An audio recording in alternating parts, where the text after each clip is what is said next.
క్షత్రియులు విజయానికి నమ్మకానికి మారుపేరన్నారు సీఎం రేవంత్ రెడ్డి. కష్టపడే గుణం వల్ల వాళ్ళు ఎక్కడైనా విజయం సాధిస్తారని చెప్పారు. క్షత్రియులు అన్ని రంగాల్లో అద్భుతంగా రాణించారని చెప్పారు. కృష్ణరాజు, రామ్ గోపాల్ వర్మ లాంటి వాళ్ళు సినీ రంగంలో రాణించారని చెప్పారు. టాలీవుడ్, బాలీవుడ్ రేంజ్ని దాటి హాలీవుడ్ రేంజ్లో ప్రభాస్ ఉన్నారని వ్యాఖ్యానించారు. నిజాం షుగర్ ఫ్యాక్టరీ పునర్నిర్మాణానికి రాజులు కృషి చేయాలని సీఎం రేవంత్ రెడ్డి పిలుపునిచ్చారు. వారికి అన్ని విధాలా ప్రభుత్వం అండగా ఉంటుందన్నారు. యువతను ప్రోత్సహించేందుకు స్కిల్ డెవలప్మెంట్ యూనివర్సిటీని ఏర్పాటు చేస్తున్నట్లు సీఎం రేవంత్ రెడ్డి తెలిపారు. ఏ రంగంలో అయినా రాజులు ప్రవేశిస్తే తప్పకుండా రాణిస్తారు. రాణించడానికి పెట్టుబడి అని ఎవరైనా అనుకుంటే అది పొరపాటు. రాణించడానికి వాళ్ళ శ్రమ, వాళ్ళ కమిట్మెంట్, వాళ్ళ ట్రస్ట్, వాళ్ళ శ్రమ వల్ల, నిరంతరం కష్టపడే తత్వం వల్ల ఏదైనా రంగంలో వృత్తిలో వాళ్ళు ప్రవేశిస్తే వాళ్ళని నమ్మవచ్చు అని సమాజానికి ఉన్న ఒక నమ్మకమే వాళ్ళ రాణింపుకు, వాళ్ళ ఎదుగుదలకు కారణం అని చెప్పి నేను ఖచ్చితంగా చెప్పగలను.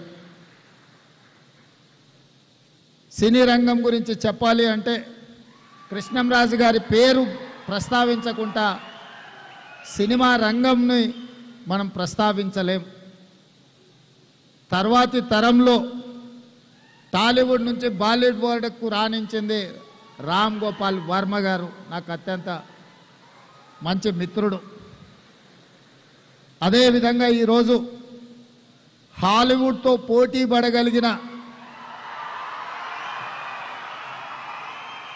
టాలీవుడ్, బాలీవుడ్ దాటి హాలీవుడ్తోనే పోటీ పడగలిగిన బాహుబలి ఇవాళ రాణించింది అని అంటే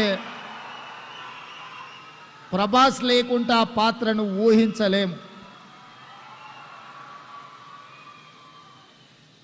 వీటన్నిటికీ వీళ్ళందరూ రాణించడానికి ప్రధానమైన కారణము వాళ్ళ కఠోరమైన శ్రమ, వాళ్ళ పట్టుదల అని చెప్పి తెలంగాణ రాష్ట్ర ముఖ్యమంత్రిగా నేను చెప్పదలుచుకున్నాను. తెలంగాణ రాష్ట్రంలో ఉన్న అత్యంత ప్రధానమైన పరిశ్రమ నిజాం చక్కెర కర్మాగారం.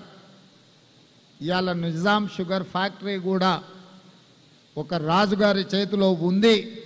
మళ్ళీ దాన్ని పునఃప్రారంభించడానికి ప్రభుత్వం వైపు నుంచి సంపూర్ణ సహకారాన్ని అందించి గత 10-12 సంవత్సరాల నుంచి ఉన్న కొట్టుమిట్టాడుతున్న ఒక సమస్యగా ఉన్న నిజాం షుగర్ ఫ్యాక్టరీ సమస్యను కూడా ఈరోజు మా ప్రభుత్వం పరిష్కరించి మీ మీద ఉన్న విశ్వాసంతో ఈరోజు ఆ షుగర్ ఫ్యాక్టరీని తిరిగి ప్రారంభించి ముందుకు తీసుకువెళ్ళాలి అని చెప్పి మా ప్రభుత్వం నిర్ణయం తీసుకున్నది.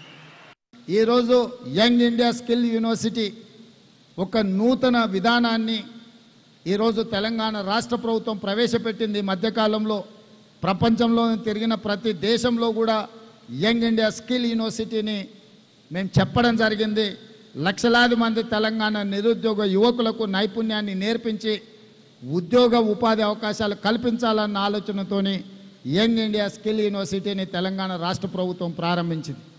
దానికి చైర్పర్సన్గా మహీంద్రా గ్రూప్ చైర్పర్సన్ ఆనంద్ మహీంద్రాని నియమిస్తే కో చైర్పర్సన్గా శ్రీనిరాజుని, శ్రీ సిటీ నిర్మాతను ఈరోజు ఒక రాజును అక్కడ కో చైర్మన్గా పెట్టడము మీ పట్ల మా ప్రభుత్వానికి ఉన్న నమ్మకం అనేదానికి ఇది ఒక ప్రతీక మాత్రమే.